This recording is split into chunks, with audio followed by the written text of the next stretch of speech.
Hello friends, आपके अपने channel teach with Karan sir के यूट्यूब चैनल पर एक बार फिर से आपका हार्दिक स्वागत है। हम पार्टनरशिप अकाउंट्स के पार्ट को कवर कर रहे हैं। पार्टनरशिप अकाउंट्स के प्रीवियस लेक्चर के अंदर हमने कवर किया था सर सैक्रिफाइस रेशो किस तरह से फाइंड करते हैं, और इसके प्रीवियस लेक्चर से पहले हमने किया था कि sir new profit sharing ratio किस तरह से कैलकुलेट करते हैं। यानी कि अब जो बात चल रही है ये चल रही है कि जब आपका कोई नया पार्टनर्स इंटर होता है बिजनेस के अंदर, तो आपको सबसे पहले आपको new profit sharing ratio find करना होता है। इसके बाद आपको सेक्रीफाइस रेशो फाइंड करना होता है, और थर्ड पॉइंट था हमारा कि आपको गुडविल की वैल्यूएशन करनी होती है। तो अब सबसे पहले हम ये समझते हैं कि सर ये गुडविल क्या है, यानी कि गुडविल का मतलब क्या है। देखिए, फॉर एग्जाम्पल राम और श्याम फॉर एग्जाम्पल राम और श्याम ये दोनों पर्सन आपस में मिलकर किसी बिजनेस को रन कर रहे हैं कंटिन्यू फ्रॉम 5 ईयर्स। 5 साल से वो अपने इस बिजनेस को ऑपरेट कर रहे हैं, अच्छे से कर रहे हैं। मार्केट के अंदर उनका एक अच्छा खासा नाम हो गया, मतलब उनकी for example XYZ and firm है, और मार्केट में सब लोग XYZ फर्म को अच्छी तरह से जानते हैं, और उनका जो सेल्स है वो भी अच्छा खासा सेल्स है। यानी कि बिजनेस के अंदर उन्होंने अपनी एक रेपुटेशन बना के रखी है, लोगों को compete करने का मौका नहीं दे रहे हैं। ऐसी उन्होंने अपने बिजनेस की एक साख बना के रखी हुई है। अब सर हमारा जो सुरेश एक नया पार्टनर बिजनेस में आ रहा है। अब सुरेश बिजनेस में आ रहा है और ये जो बिजनेस है ये कंटिन्यूसली 5 ईयर्स तक चल रहा है। तो 5 ईयर्स तक ये बिजनेस चल रहा है, इसके मतलब बिजनेस के अंदर अच्छा खासा नाम कर रहा है ये। और सुरेश भाई आते हैं इस बिजनेस के अंदर XYZ के अंदर, और ये जब इस बिजनेस के अंदर आते हैं तो जैसे ही वो बिजनेस के अंदर आते हैं तब से इनका बिजनेस ऐसे चलेगा जैसे प्रीवियस में ओल्ड पार्टनर्स के लिए भी चल रहा है। यानी कि सुरेश जी को अलग से कुछ करने की जरूरत नहीं पड़ेगी, उनको बिजनेस को बढ़ाने के लिए, बिजनेस को एक्सपांशन करने के लिए कुछ करने की जरूरत नहीं पड़ेगी, क्योंकि ऑलरेडी ये बिजनेस 5 साल से चल रहा है।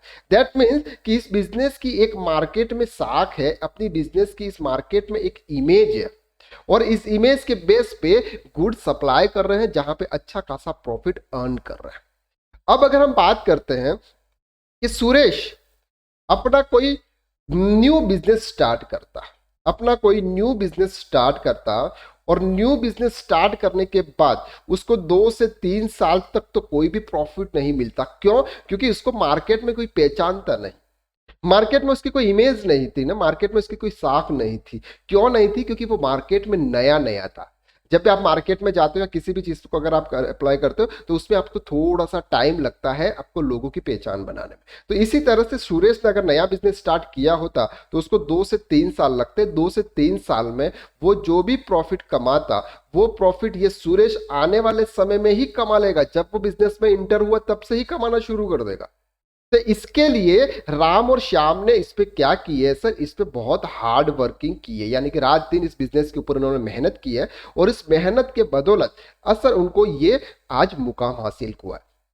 तो भाई साहब सुरेश ऐसे ही आ जाएंगे क्या बिजनेस में? क्या उनको कुछ भी नहीं देना पड़ेगा? एक तो वो जब भी बिजनेस में आएंगे, एक तो वो खुद का कैपिटल लेके आएंगे कि भाई आपको बिजनेस में इंटर होना है तो आपको 5 लाख रुपए तो कैपिटल लगाना पड़ेगा, और साथ में हमने इस बिजनेस की जो इमेज बनाई है मार्केट में, आप जो आके तुरंत ही पकी पकी रोटी खाने वाले हो, सर ऐसे काम नहीं चलेगा। आपको हमें कुछ एक्स्ट्रा पेमेंट भी देना होगा। जो हमारी मेहनत है बिजनेस में, हमने कुछ अच्छा खासा किया हुआ है, मार्केट में नाम किया हुआ है, उसके लिए हमें कुछ एक्स्ट्रा पैसों की जरूरत पड़ेगी। उसी को सिंपल बोलते हैं गुडविल। अगर मैं बोलूं सर मेरी गुडविल क्या, तो मेरी गुडविल जो है ये मैं से कैलकुलेट नहीं कर पाऊंगा। ये मेरी गुडविल आप लोग बता पाओगे कि सर आपकी गुडविल बिजनेस मतलब मार्केट के अंदर क्या है, यानी कि आपका चैनल मार्केट के अंदर किस तरह से स्ट्रेंथ कर रहा है दूसरों के बनिस्पत। That's called goodwill. आपकी एक पहचान मार्केट के अंदर, आपकी एक पहचान, जिसी को सिंपल्स बोलते हैं गुडविल। अब सर गुडविल का वैल्यूएशन क्या आप इसी तरह से कर सकते हो कि मेरी गुडविल 5 लाख की है, मेरी गुडविल 10 लाख की है, मेरी गुडविल 15 लाख की? नहीं सर, गुडविल का वैल्यूएशन आप इस तरह से इजी तरीके से वैल्यूएशन नहीं कर सकते हो। ओके, तो यहां पर उन्होंने सिर्फ गुडविल्स के डेफिनेशन दे रखी है। लिखा हुआ है over a period of time a well established business develop advantage of good name, reputation and wide business connection. This helps the business earn more profit as compared to a newly set up business. मतलब अगर आप एक newly setup business करते हो या फिर already जो setup business में उसमें अगर आप पार्टनरशिप करते हो तो ज्यादा बेनिफिट किसमें होता है, जो ऑलरेडी बिजनेस कंटिन्यूसली चल रहा है। In accounting the monetary value is such advantage is known as a goodwill. ये मॉनेटरी वैल्यू है, यानी कि उसको पैसों में मेजर किया जा सकता है कि हाँ आपके इतने गुडविल है इस फर्म की।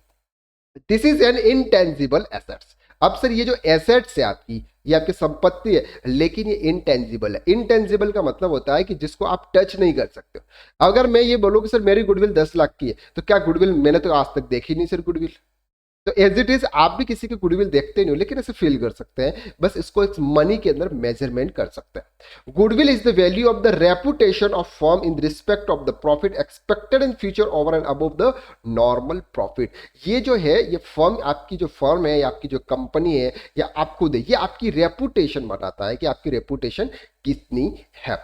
Generally observe that when a person page for goodwill, he pays the something which helps the position for being able to earn super profits compared to profit earned by the firm is the same industry.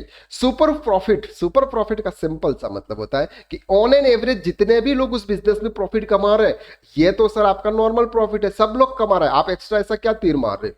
तो आप अगर ज्यादा profit कमा रहे हो दूसरे business के वनिस्पत दूसरे लोगों के कंपेयर के हिसाब, उसको बोलते हैं सुपर प्रॉफिट। और सुपर प्रॉफिट के आधार पर आपका ये जो गुडविल है उसका कैलकुलेशन होता है। In simple words, goodwill can be defined the present value of firm anticipated expense earning and the capitalized value attached in the differential profit capacity of business. Goodwill exists only when the firm earns super profit. Any firm earn normal profit incurring losses has not goodwill. मतलब sir यह है कि मतलब अगर आप कोई super profit कमा रहे हो तो ही आपका गुडविल का कैलकुलेशन होगा। अगर आप नॉर्मल प्रॉफिट या लॉस में चल रहे हो, सर आप लॉस में चल रहे हैं तो आपकी गुडविल क्या होगी। आपके बिजनेस में कौन आएगा, आपके बिजनेस में एडमिशन कराएगा कि आप भी हमको आपके बिजनेस में वेल, खुद आप लॉस में चल रहे हो या फिर आपको देख नॉर्मल पैसा कमा रहे हो तो आपके बिजनेस में कौन आएगा। अगर आप कुछ एक्स्ट्रा अर्न कर रहे हो दूसरे लोगों के निस्बत या दूसरे लोगों से कंपेयर, तो फिर लोग आपके पास में ऐसे गुडविल के रूप में आएंगे। तो गुडविल क्या है, गुडविल आपके जो बिजनेस है, जो कोई नया पार्टनर किसी बिजनेस में जा रहा है, उस बिजनेस की जो इमेज है मार्केट के अंदर, उसको सिंपल एक वर्ड्स के अंदर बोले तो उसको बोलते हैं गुडविल। अब sir effecting of the goodwill, sir इसके गुडविल किस तरह से कैलकुलेट होती है, यानी कि क्या क्या फैक्टर अफेक्ट करते हैं उस पर। सबसे पहले आता है सर नेचर ऑफ बिजनेस। अब नेचर ऑफ बिजनेस आपका कैसा है उस पर डिपेंड करता है कि आपका बिजनेस मार्केट में चलेगा या नहीं चलेगा। सब लोग अगर जैसे काम कर रहे हैं वैसे आप भी अगर काम कर रहे हो तो आपका बिजनेस भी दूसरे लोगों की तरह ही चलेगा। लेकिन अगर आप कुछ अलग हटके कर रहे हो, आपका नेचर ऑफ बिजनेस कुछ अलग है, जो मार्केट में लोगों की रिक्वायरमेंट है उसके हिसाब से अगर आप बिजनेस कर रहे हो, उसके हिसाब से आप गुड्स की सप्लाई कर रहे हो, उसके हिसाब से आप सर्विस की सप्लाई कर रहे हो, तो फिर आपका सर गुडविल बनेगा। A firm that process high value added product और having stable demand to able to earn profit और thereof has a more goodwill. Okay, अब बात करते हैं सर लोकेशन। आपका जो बिजनेस का लोकेशन भी बहुत इंपॉर्टेंट होता है। अगर आप ऐसे कहीं खले गुच्छे में अगर अपनी शॉप ओपन कर दो जहां पर लोग आ ही नहीं सकते, और वहां पर आपका बिजनेस कैसा रन करेगा सर। लेकिन अगर आप कहीं ऐसे चौराहे पे जहां पर लोगों का आना जाना होता है, वो आपके बोर्ड होता है जो शॉप का, वो आपको देख सके, तो वहां पर आपके सेलिंग्स के ज्यादा चांसेस हो सकते हैं। तो ऐसे टाइम पे आपका goodwill management, efficiency of management, यानी कि सर बिजनेस तो हर कोई कर लेता है, लेकिन कोई कोई किसी का बिजनेस इतना ज्यादा बढ़ जाता है और किसी का बिजनेस एक नॉर्मल स्टेबल की तरह रहता है। ऐसा क्यों? क्योंकि इसके अंदर जो करने वाले जो लोग होते हैं ना, कोई लोग ऐसे टैलेंटेड होते हैं, जैसे गूगल के अंदर सुंदर पिचाई जी है। सुंदर पिचाई के आने के बाद जो गूगल जो आगे बढ़ा है, पहले yahoo.com पे था, redditmail.com भी था, लेकिन गूगल आज एक अच्छी ब्रांड बन के रह गया। वो किसकी वजह से? सुंदर पिचाई जी की वजह से। तो ये भी एक मैनेजमेंट भी एक इंपॉर्टेंट रोल अदा करता है। मार्केट सिचुएशन तो सबको मालूम है सर। मार्केट के अंदर कैसे होता है, मार्केट में फ्लक्चुएशन होती रहती है, ऊपर नीचे होता रहता है, किसी की मोनोपोली होती है, किसी की मोनोपोली नहीं होती है। क्लियर है। एंड स्पेशल एडवांटेज, ये कुछ स्पेशल एडवांटेज भी होते हैं। तो ये सर इंपॉर्टेंट फैक्टर्स थे, आपकी गुडविल को इफेक्ट करते हैं। यानी कि आपकी गुडविल बढ़ेगी बिजनेस की, आपकी गुडविल डाउन होगी, ये सब इन फैक्टर के ऊपर डिपेंड करता है। अब हम बात करते हैं कि need for valuation of goodwill. मतलब सर आपको अपनी बिजनेस की गुडविल फाइंड करने की जरूरत क्यों पड़ती है? आपको आपके बिजनेस की गुडविल फाइंड करने की जरूरत, आप तो अच्छा खासा बिजनेस कर रहे हो ना, बिजनेस आपका रन कर रहा है, अच्छा खासा आप प्रॉफिट कमा रहे हो सर, तो फिर आपको बिजनेस में गुडविल फाइंड करने की जरूरत क्या? किसको बताना आपको गुडविल फाइंड करने के लिए? तो यहां पर कुछ ऐसे 6 पॉइंट है जिस समय हमको गुडविल का वैल्यूएशन करना होता है। सबसे पहला जो पॉइंट है, change in the profit sharing ratio among the existing partners. अब सर ये क्या होता है? ये क्या होता है? राम और श्याम, क्या होता है सर, ध्यान से समझना। राम और श्याम दोनों हमारे जो पार्टनर्स हैं, ये अच्छा खासा बिजनेस कर रहे हैं, और एक ज्यादा मेहनत कर रहा है, एक कम मेहनत कर रहा है, ऐसा कुछ उनके बीच में हो रहा है। अब ये चाहते हैं कि सर हमारा जो प्रॉफिट शेयरिंग रेशो है ना, ये मैच नहीं कर रहा है, वर्क के हिसाब से मैच नहीं कर रहा है। तो एक काम करूंगा सर, मैं कुछ ज्यादा लूंगा, और ये बोलता है ठीक है सर, आप ज्यादा मेहनत कर रहे हो इस पे, मैं कुछ नहीं कर रहा हूं, तो आप मेरा कम कर लो। यानी कि जो ऑलरेडी जो दो पार्टनर्स है, पहले कुछ फॉर एग्जाम्पल पहले 50-50 कमा रहे थे, 50 ये ले रहे थे, 50 ये ले रहे थे, अब ये लगे सर 70 ये लेंगे और 30 ये लेंगे। तो ये क्या हो गया सर, ये जो एग्जिस्टिंग पार्टनर्स है उसमें प्रॉफिट शेयरिंग रेशो चेंज हो गया। जब profit sharing ratio existing partners के बीच में चेंज होता है, उस समय भी हमको गुडविल कैलकुलेट करना होगा। उस समय भी हमें अपने बिजनेस की इमेज को पहचानना होगा, उस समय भी अपने बिजनेस को फाइंड करना होगा, बिजनेस की जो वैल्यू है उसको फाइंड करना होगा। तो उसका भी हमको क्या करना होगा सर, कैलकुलेशन करना होगा। कैलकुलेशंस के 2-3 मेथड्स दे रखे हैं, जो हम इस क्लास के अंदर एक मेथड को समझेंगे, बाकी मेथड्स को हम आने वाली क्लास में समझेंगे। तो पहला तो आपको ये पॉइंट क्लियर हो गया कि सर आपको वैल्यूएशन यानी कि गुडविल के वैल्यूएशन की नीड कब होती है। तो पहला पॉइंट तो आपको क्लियर हो गया। क्या हो गया? जब ओल्ड पार्टनर्स अपने प्रॉफिट शेयरिंग रेशो चेंज कर रहे हैं, तब आपको गुडविल की जरूरत पड़ेगी। दूसरा, admission of new partner. Sir अगर आप किसी दूसरे पार्टनर्स को बिजनेस में इंटर कर रहे हो, दूसरे पार्टनर्स को किसी बिजनेस अपने बिजनेस में इंटर कर रहे हो, तो क्या सर उसको एज इट इज इंटर कर दोगे? उसका सिर्फ कैपिटल ही लोगे? आपने जो मेहनत की है उसका कुछ नहीं लोगे क्या आप? हाँ सर लेंगे ना। तो उसी को बोलते हैं हमें गुडविल। तो उस समय हम गुडविल कैलकुलेशन करेंगे, जो उसके बाद का जो गुडविल आएगा वो लेके आएगा। हमारे बाद का गुडविल हम क्यों देंगे सर, हम तो ऑलरेडी बिजनेस में है। तो सर वो जो गुडविल लेके आएगा उसका हम क्या करेंगे, ये तो हम आने वाले लेक्चर्स में कवर करेंगे। ये गुडविल के रूप में क्या लेके आता है, गुडविल के रूप में पैसा लेके आता है कि कोई गुड्स लेके आता है, क्या लेके आता है, जो भी लेके आएगा वो हम कवर करेंगे। तो सेकंड पॉइंट हुआ कि आपको गुडविल का कैलकुलेशन, गुडविल का वैल्यूएशन कब करना होता है? एडमिशन ऑफ पार्टनर के टाइम में। पहला हमारा क्या था? जब ओल्ड पार्टनर्स अपने प्रॉफिट शेयरिंग रेशो चेंज करते हैं। दूसरा जब आप एडमिशन ऑफ पार्टनर यानी कि एक नए पार्टनर्स का बिजनेस में एडमिशन होता है। Number 3, retirement of partner. तो रिटायरमेंट ऑफ पार्टनर पर गुडविल कैलकुलेशन करने की जरूरत क्यों होती है सर? उसमें तो कोई नया पार्टनर्स थोड़ी आ रहा है जिससे हमें गुडविल लेना। भाई साहब, जो पार्टनर्स आपका ऑलरेडी फर्म के अंदर था, वो अगर आपके फर्म से निकल रहा है तो उसने भी तो बिजनेस में मेहनत की होगी ना। ऐसा तो नहीं है कि जो नया पार्टनर आएगा उसी से गुडविल लिया जाएगा। सर जो पार्टनर बिजनेस को छोड़ के जाता है उसको भी तो सर कुछ उसकी मेहनत का मिलना चाहिए ना। ऐसा तो नहीं है कि उसको कुछ नहीं मिलेगा, तो उसको भी उसके पार्ट का गुडविल मिलेगा, तब भी हमें अपने गुडविल का वैल्यूएशन करना होगा। तो थर्ड पॉइंट हमारा क्या हो गया सर? Retirement of partner. आपको ऐसे याद रखना, सबसे पहला जब आप प्रॉफिट शेयरिंग रेशो चेंज कर रहे हैं ओल्ड पार्टनर्स के बीच में ही। दूसरा, नया पार्टनर्स आपके बिजनेस में आ रहा है। तीसरा, जब पार्टनर रिटायर हो रहा है। और चौथा, डेथ ऑफ पार्टनर। तो डेथ ऑफ पार्टनर में क्या होता है? Death of partner like this in retirement of partner. जैसे पार्टनर एक जिंदा रिटायर होता है और एक मर गया, तो सर ऑलरेडी वो तो चला गया वहां से। तो सर ये चला गया तो किसको मिलेगा? सर उसके लीगल हायर्स भी तो होंगे, उसके घर वाले भी तो होंगे। ऐसा तो नहीं है कि बिजनेस में खुद अकेला ही पर्सन था, दुनिया में अकेला ही आया था, पीछे कुछ छोड़ के गया है, उनको देंगे। तो डेथ ऑफ पार्टनर के समय भी हमको क्या करना होता है सर? हमारे गुडविल हमको करना हो, कैलकुलेशन करना। नंबर 5 है dissolution of firm involving sale of business in going concern. Sir आपका जो बिजनेस है ना, आपका जो बिजनेस है ये डिसोल्यूशन मतलब फिनिश हो रहा है, आप उसको क्या कर रहे हैं? बिजनेस को खत्म कर रहे हैं। तो उस समय भी आप क्या करेंगे? गुडविल प्राप्त करें। Amalgamation of partnership form. Sir कोई पार्टनरशिप किसी और पार्टनरशिप किसी और बिजनेस में क्या हो रहा है? शामिल हो रहा है। आपसे बिजनेस संभल नहीं रहा है, आप यूं बोल रहे किसी और को हमारा बिजनेस आप टेक ओवर कर लो, या फिर दोनों बिजनेस साथ में लेके काम कर लो।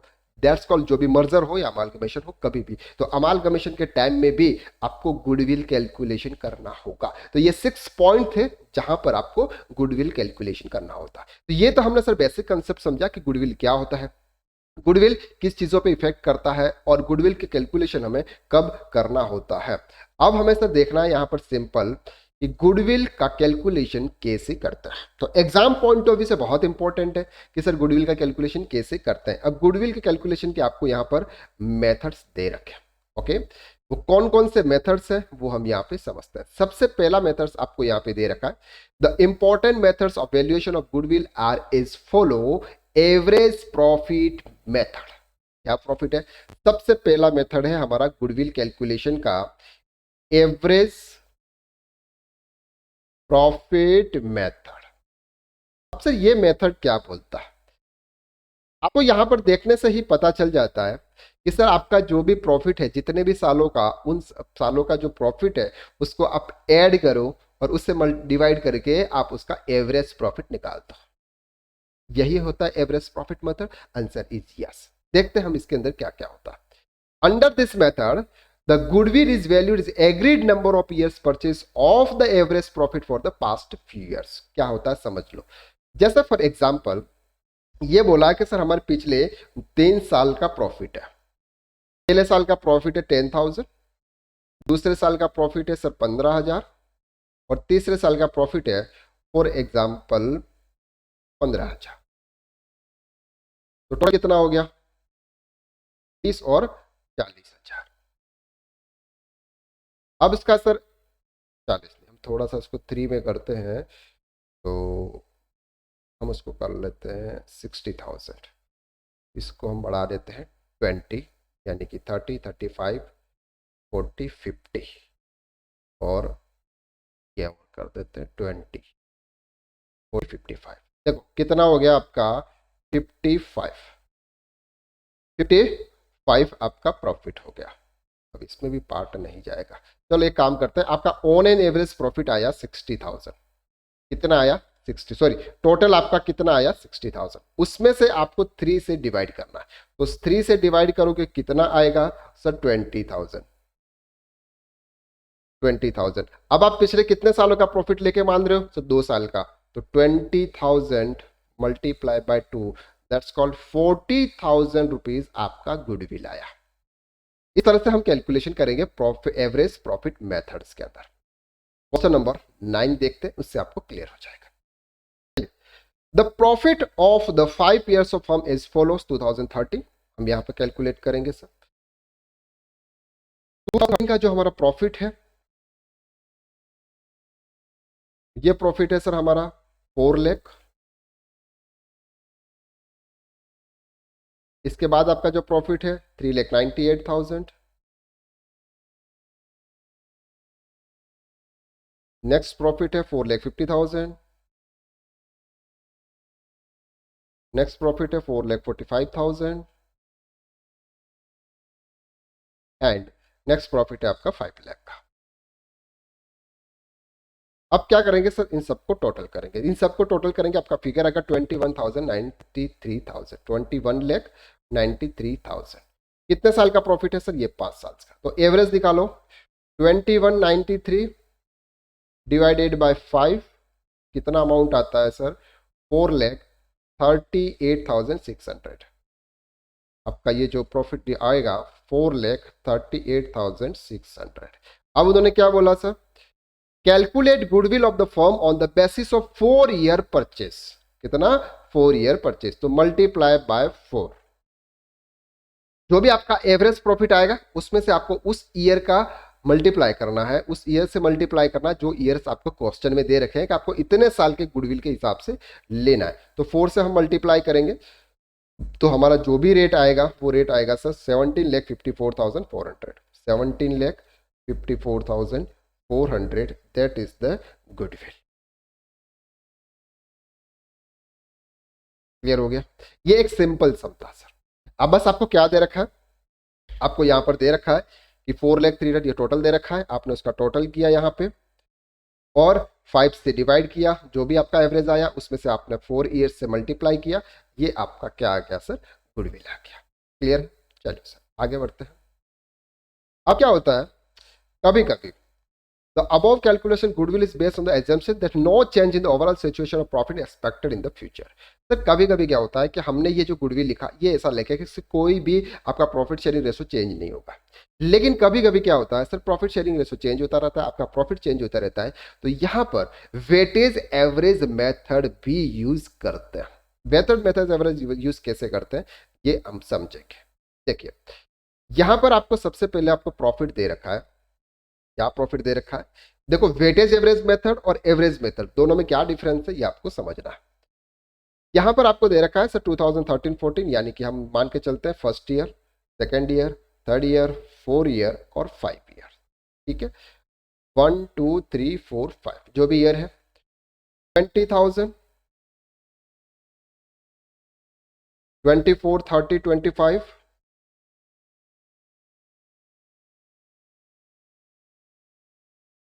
एंड 18,000, ठीक है। ये सर आपका प्रीवियस 5 ईयर्स का प्रॉफिट है। अब क्या करेंगे सर, ऐसे मल्टीप्लाई करेंगे 1:20 यानी कि 20,000, 2:24 that's called 48,000, 3 multiplied by 30 that's called 90,000, 25,000 multiplied 4 is equal to 1 lakh, and 18,000 multiplied that's called 19,000। Overall आपका जो भी आएगा और इनको हम करेंगे यहाँ पे ऐसे 1 + 3 3 3 3 6 6 + 4 10 10 और 5, जो भी आपका यहाँ पे सम आएगा उसको हम 15 से डिवाइड करेंगे, ठीक है। यहाँ पे यही चीजें हैं सर 3,48,000 कितना आया 3,48,000। तो एवरेज मेथड कैसे निकालेंगे, 3,48,000 डिवाइडेड बाय 15 डिवाइडेड बाय 15, तो 15 करेंगे तो कितना आएगा 23,200। इसको बोलते हैं weightage average method. Weightage average method में आपका जो ईयर है और आपका जो प्रॉफिट है उसको मल्टीप्लाई करेंगे, क्या करेंगे उसको मल्टीप्लाई करेंगे, जो भी फिगर आएगा उसमें इन सबको सम करके ये वाले से डिवाइड करेंगे। ओके, पहले में क्या करते थे सर 1 2 3 4 5 से डिवाइड करते थे, सबको ऐड करते थे और 5 से डिवाइड करते थे, लेकिन यहां पहले सबको मल्टीप्लाई करेंगे अपने अपने ईयर से, फिर टोटल फिगर को यहां पे माइनस कर। ओके, तो ये सर आपका आ गया वेटेड एवरेज मेथड। नेक्स्ट 11 सम है, ये थोड़ा सा ऊपर नीचे है, बस आपको थोड़ा सा समझने की जरूरत है, बाकी और कोई इतना कोई कठिन नहीं है। Calculate goodwill of the firm on the basis of 3 year purchase of the weighted average profit method. Sir आपको पिछले 3 साल जो भी आपका वेटेज एवरेज प्रॉफिट मेथड आएगा उसमें आपको 3 से मल्टीप्लाई करना होगा। Okay, the profit of the last 4 years 2014 2200 200 2400 800 20,000 and 30,000 जो भी आपका प्रॉफिट है। लेकिन सर यहां पर कुछ उन्होंने एडजस्टमेंट दे रखे हैं। क्या एडजस्टमेंट दे रखे हैं, सितंबर 2014 में major plant repairs for undertaken ₹60,000 which charge to revenue, the said amounts to be capitalized for the goodwill calculation subject to adjustment depreciation 10% per annum reducing balance method. Sir यहाँ पर कुछ उन्होंने बात की है ₹6,000 के एसेट्स की जिसके ऊपर 10% डेप्रिसिएशन यहाँ पे आएगा, जिसको हमने क्या किया है सर आपके रेवेन्यू में ऐड किया हुआ है, जिससे आपका जो 10% डेप्रिसिएशन आपने लगाया था वो अब क्या हो जाएगा, हट जाएगा। तो कुछ ऐसे एडजस्टमेंट यहां पर। एक और adjustment, closing stock for the 2013 was over valued. Over value, जब आपका क्लोजिंग स्टॉक अगर आप ओवर वैल्यू करते हैं तो आपका प्रॉफिट बढ़ता है, तो यहां पर क्या होगा सर आपका प्रॉफिट को हमें क्या करना होगा, माइनस करना होगा। The cover management cost annual charges ₹400 should be made for goodwill valuation. 4,800 आपका गुडविल वैल्यूएशन के लिए दे रखा है, तो सभी साल में आप क्या करेंगे उसको माइनस करेंगे। तो जैसे आपको यहां पर दे रखा है सर 2,20,000 एज पर आपका जो सम के हिसाब से प्रॉफिट दे रखा है, उसमें से मैनेजल कॉस्ट हमने माइनस कर दी सब में, तो आपका नेट प्रॉफिट ये जो को भी आ गया। अब चार्ज टू रेवेन्यू, सर ये ₹6,000 2014 के अंदर जो हमने अभी देखा था, ये क्या किया सर उन्होंने कैपिटल से लेके इनकम में डाल दिया, तो आपकी इनकम 2021 से बढ़ गई। अनप्रोवाइडेड डेप्रिसिएशन, जो उन्होंने डेप्रिसिएशन उसमें प्रोवाइड किया था, तो ये हम क्या करेंगे माइनस कर देंगे ये वाला प्रॉफिट। ओवर वैल्यूएशन, अगर आपने प्रॉफिट को ओवर वैल्यूएट किया तो जिससे आपका प्रॉफिट बढ़ गया था, अब ये 20,000 में से 2,400 माइनस कर देंगे। Over valuate opening stock, opening stock अगर आपने बढ़ा दिया तो आपका प्रॉफिट घट जाता है, तो यहाँ पर हम क्या करेंगे, प्रॉफिट में ऐड कर देंगे। तो इस तरह से आपका ये जो नेट प्रॉफिट आ जाएगा, नेट प्रॉफिट में आप वेटेज एवरेज डाल दोगे, इससे मल्टीप्लाई करोगे, इससे आप डिवाइड करोगे, और आपके जितने भी ईयर्स आपको दे रखे हैं 3 ईयर्स, इसके हिसाब से आप कैलकुलेट करोगे। आई होप कि आपको ये सब कुछ समझ में आ गया। ये जो सम्स था वो बहुत इजी था, एक बार आप खुद भी ट्राई कीजिएगा। अगर आपको नोट्स चाहते हैं तो हमारा टेलीग्राम ग्रुप है, टेलीग्राम ग्रुप की लिंक आपके डिस्क्रिप्शन के अंदर शेयर की हुई है, वहां से क्लिक कर आप टेलीग्राम ग्रुप भी ज्वाइन कर सकते हैं, जहां से आप हमसे कॉन्टेक्ट कर सकते हैं। तो नेक्स्ट लेक्चर में हम देखेंगे सर सुपर प्रॉफिट मेथड, बहुत इंपॉर्टेंट मेथड है एग्जाम पॉइंट ऑफ व्यू से। आई होप कि आप बहुत इंजॉय कर रहे हैं अपनी क्लासेस को और अच्छी तरह से आपको समझ में आ रहा है। अगर नहीं भी आ रहा है तो आप कमेंट करके जरूर बताइएगा, अगर आ रहा है तो भी आप कमेंट करके जरूर बताइएगा कि सर आपको ये क्लासेस कैसी लग रही है। आज के लिए बस इतना ही, नेक्स्ट वीडियो में फिर मुलाकात करते हैं, तब तक के लिए थैंक यू सो मच।